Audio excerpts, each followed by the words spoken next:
លោកប្រញាប់ទៅណាលោកចៅពួកលោកមកទីនេះធ្វើអីសួស្ដីអ្នកសារព័ត៌មានទាំងអស់ខ្ញុំគឺចៅជាងគូដែលធ្លាប់ធ្វើការជាមួយលៀងឈឿនមូលហេតុតែមួយគត់ដែលខ្ញុំផ្ដាច់ទំនាក់ទំនងជាមួយគាត់គឺដោយសារតែលៀងឈឿនជាមនុស្សអតច្ឆរិយថោកទាបមិនស្គាល់គុណគេវាមិនពាក់ព័ន្ធនឹងអ្នកនាងស៊ូថាងឡើយក្នុងវិស័យជំនួញសិលធម៌សំខាន់ជាងផលប្រយោជន៍មនុស្សដែលសំបីតែមិត្តចាស់ដែលមានគុណលើខ្លួនក៏ហ៊ានក្បត់បានតើអ្នកណាហ៊ានរកស៊ីជាមួយគាត់ខ្ញុំជាប្រធានធនាគារការទារបំណុលគឺជាសកម្មភាពពាណិជ្ជកម្មធម្មតាវាមិនពាក់ព័ន្ធនឹងអ្នកនាងស៊ូថាងទេហើយខ្ញុំក៏ស្វាគមន៍អ្នកសារព័ត៌មានទាំងអស់មកពិនិត្យមើលកំណត់ត្រាប្រាក់កម្ចីរបស់លៀងឈឿនលោកប្រធានវាងលៀងឈឿនតើលោកពិតជាគិតថាការបញ្ជីទិញទាំងនោះលោកដណ្ដើមបានដោយសមត្ថភាពខ្លួនឯងមែនទេបើមិនមែនព្រោះតែមុខមាត់អ្នកនាងស៊ូថាងទេតើពួកយើងអ្នកណាទៅខ្វល់ពីលោកឈប់សំអ្នកទាំងអស់គ្នា complaint ជួយ admin តាមរយៈ ABA ដើម្បីឲ្យ admin មិនមានកាហ្វេផឹកមកយប់ដើម្បី admin នឹងមានកម្លាំងក្នុងការធ្វើរឿង print ជូនអ្នកទាំងអស់គ្នាទស្សនាជាបន្តទៀតបាទសូមអរគុណមិនមែនបែបនេះទេបើគ្មានខ្ញុំស៊ូថាងក៏នៅតែជាមេផ្ទះម្នាក់ប៉ុណ្ណោះ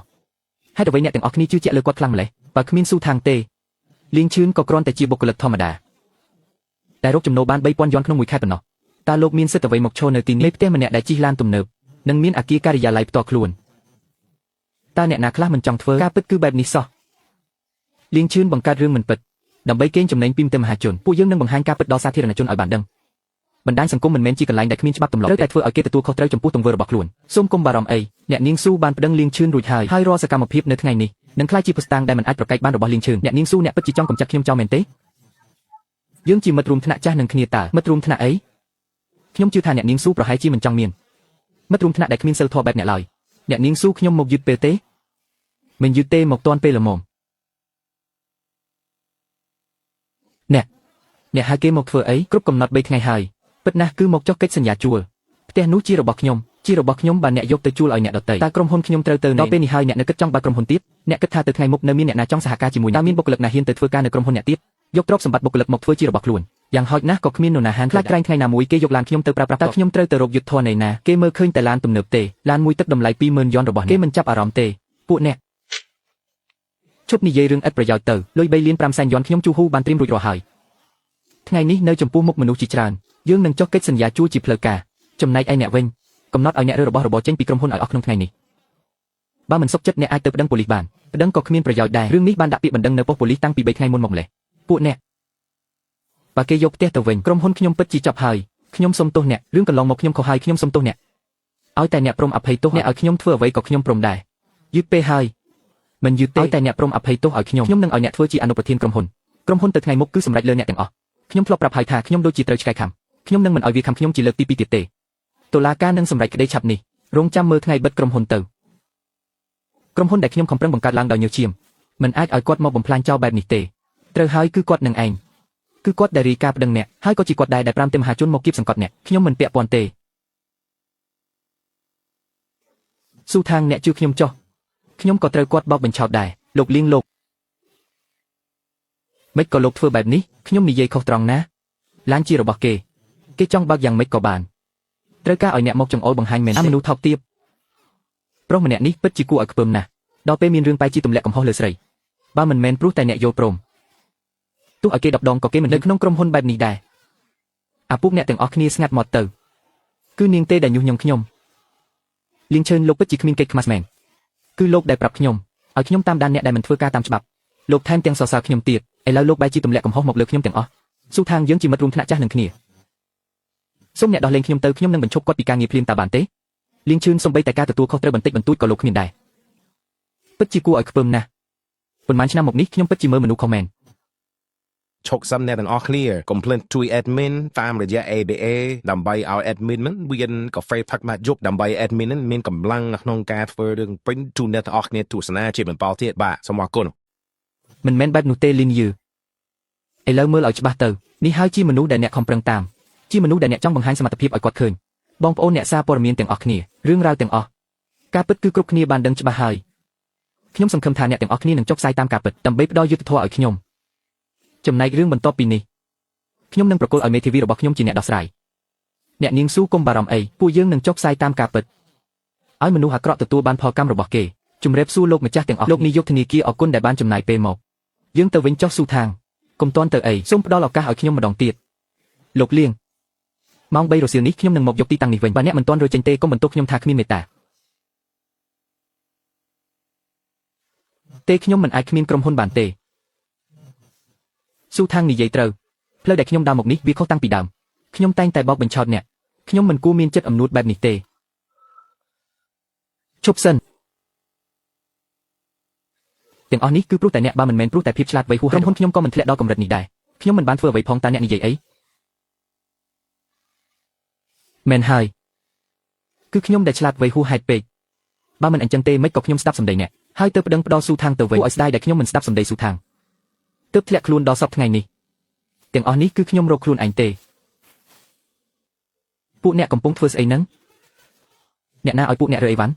ដាក់ចុះវិញឲ្យអស់ក្រុមហ៊ុនមិនទាន់បិទផងចង់លួចយករបស់ខ្ញុំទៅណា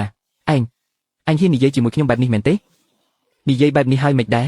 រឿងក្នុងសន្និសីទសារព័ត៌មានល្បីពេញអស់ហើយឥឡូវខ្ញុំមិនហ៊ានប្រាប់អ្នកណាទេខ្ញុំជាបុគ្គលិកក្រុមហ៊ុននេះខ្មាស់គេណាស់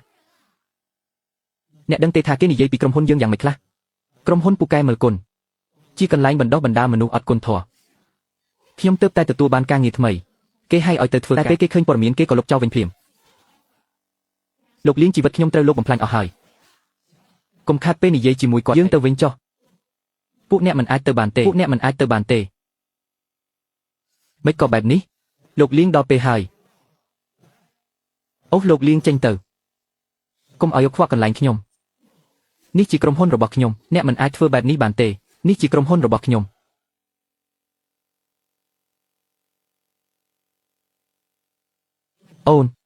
អូនក៏ចង់ចាក់ចេញពីបងដែរមែនទេលីងឈើចាប់ពីពេលនេះទៅអ្នកមើលថែខ្លួនឯងចុះអូនមិនអាចទៅបានទេបើអូនទៅគ្រួសារយើងនឹងចប់ហើយនៅជាមួយអ្នកទើបហៅថាចប់ពិតប្រាកដអ្នកដឹងទេថាគេនិយាយពីអ្នកយ៉ាងម៉េចខ្លះនៅលើបណ្ដាញសង្គមគេសុទ្ធតែជឿថាអ្នកជាមនុស្សក្បត់គុណសូម្បីតែដូដូក៏ត្រូវគេរើសអើងដែរគ្មានក្មេងណាហ៊ានលេងជាមួយកូនទេហេតុអ្វីបានជីទៅជាបែបនេះលីងឈើខ្ញុំធ្លាប់ប្រាប់ឲ្យអ្នកទៅសុំទោសស៊ូថាងតែអ្នកមិនព្រមឥឡូវទើបវាទៅជាបែបនេះខ្ញុំមិនចង់ឲ្យដូដូត្រូវគេជេរនៅថ្ងៃក្រោយទេថាប៉ាកូនជាមនុស្សក្បត់គុណដូដូយើងទៅ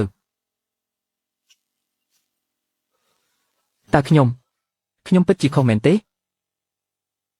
ប៉ុន្មានថ្ងៃក្រោយមកក្រុមហ៊ុនរបស់លៀងឈឿនបានប្រកាសសរសៃធន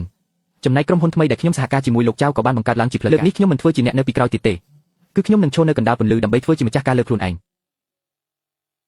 ឈប់សំអ្នកទាំងអស់គ្នាកុំភ្លេចជួយ admin តាមរយៈ ABA ដើម្បីឲ្យ admin មិនមានកាហ្វេផឹកម៉ាត់យប់ដើម្បី admin មិនមានកម្លាំងក្នុងការធ្វើរឿង print ជូនអ្នកទាំងអស់គ្នាទស្សនាជាបន្តទៀតបាទសូមអរគុណស៊ូថាងអ្នកមកទីនេះធ្វើអ្វីឃើញដល់ថ្នាក់យើងធ្លាប់រៀនជាមួយគ្នាសូមដកពាក្យបណ្ដឹងវិញទៅមិនអាចទៅរួចទេធ្វើខុសត្រូវតែទទួលខុសត្រូវ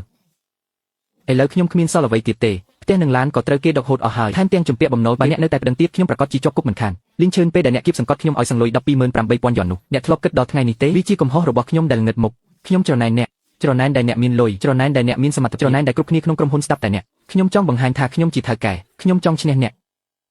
ដូច្នេះហើយទើបអ្នកញុះញង់ឲ្យលីនយូធ្វើបែបនោះព្រោះខ្ញុំឃើញគេដូចជាខ្ញុំកាលពីក្មេងមានមហិច្ឆតាបើគ្មានសមត្ថភាពនិងសិលធម៌ទេនោះវាគ្រាន់តែជាភាពលោកស៊ូថាងខ្ញុំដឹងខ្លួនថាខុសហើយសូមមេត្តាលើកលែងឲ្យខ្ញុំផងទោះឲ្យខ្ញុំធ្វើការសងបំណុលអ្នកក៏ខ្ញុំព្រមដែរមើលទៅមិត្តរួមថ្នាក់ដែលកំពុងលុតជង្គង់នៅចំពោះមុខដែលធ្លាប់ជាដៃគូអាជីវកម្មដែលខ្ញុំទុកចិត្តបំផុតក្នុងចិត្តខ្ញុំគ្មានក្តីសុខទេមានតែភាពសោកសៅអទីបញ្ចប់ចិត្តមនុស្សពិតជាភ័យស្រួយណាស់ស៊ូថាងខ្ញុំសូមអង្វរអ្នកផ្ដល់ឱកាសឲ្យខ្ញុំម្ដងទៀតទៅលីងឈឿនក្រុមហ៊ុនខ្ញុំមិនខ្វះអ្នកធ្វើការទេហើយក៏មិនមែនជាកន្លែងឈ្នះចាញ់ដែរស៊ូថាងទោះបីអ្នកនឹងលីងយឺមានលទ្ធផលបែបណាក៏ដោយនោះសុទ្ធតែជាកំហុសរបស់ពួកអ្នកខ្លួនឯងសូមអញ្ជើញចេញទៅស៊ូថាងអ្នកធ្វើបាបខ្ញុំដល់ថ្នាក់នេះទើបអ្នកអស់ចិត្តមែនទេស៊ូថាងអ្នកមិនអាចធ្វើបែបនេះដាក់ខ្ញុំបានទេ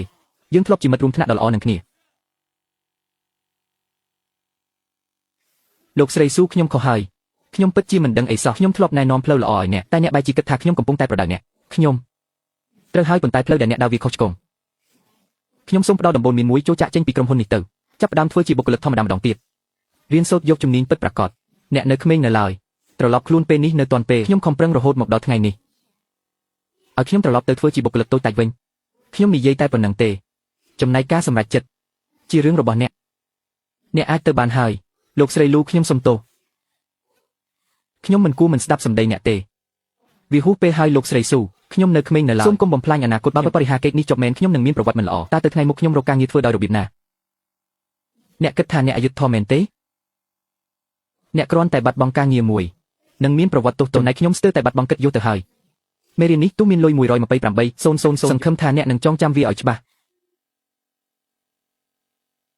ទីបំផុតលីងយឺនិងលីងឈឿនសុទ្ធតែទទួលបានទោសតាមអ្វីដែលពួកគេបានធ្វើហើយខ្ញុំក៏មិនដូចពីមុនទៀតដែរតែគិតតែពីការងារតែខ្ញុំព្យាយាមឆ្លៀតពេលឲ្យបានច្រើនដើម្បីមើលថែកូនឲ្យគេធំធាត់សួស្ដីម៉ាក់លោកស្រីស៊ូបងស្រីម្នាក់នោះហាក់ដូចជាកំពុងយំនិយាយអ្នកបម្រើការម្នាក់នេះធ្លាប់ជាអ្នកគ្រប់គ្រងនៅក្រុមហ៊ុនធំជប់និយាយទៅនោះវាជាកំហុសរបស់គាត់ខ្លួនឯងទេរឿងដែលគេល្បីពេញអ៊ីនធឺណិតពីមុនអ្នកមិនដឹងទេគឺគាត់នឹងឯងនឹកឃើញហើយពិតជាសំមុខមែនមិញនេះមានអ្នកនាងម្នាក់ឲ្យខ្ញុំយកនេះមកជូនអ្នកគាត់ថាបើអ្នកព្រមគាត់អាចផ្ដល់ឱកាសឲ្យអ្នកម្ដងទៀតឲ្យទៅធ្វើការនៅក្រុមហ៊ុនគាត់លោកស៊ូ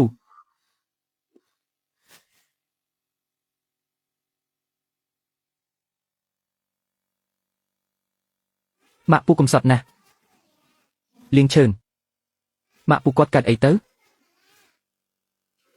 ពូគាត់វង្វេងផ្លូវហើយចុះគាត់អាចត្រឡប់ទៅផ្ទះវិញបានទេប្រហែលជាមិនអាចទេ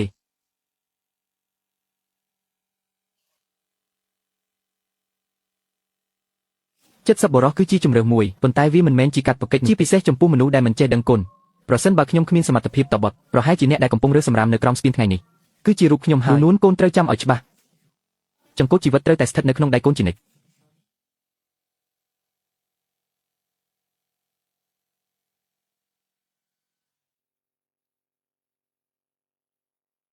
ចង់បានម៉ូតូ G តែគ្មានលុយគ្រប់គ្រាន់មែនទេតែ$30តែប៉ុណ្ណោះក្នុងមួយខែសូមស្វាគមន៍មកកាន់ Chaimet Moto ទំនាក់ទំនងទូរស័ព្ទលេខ015 580 541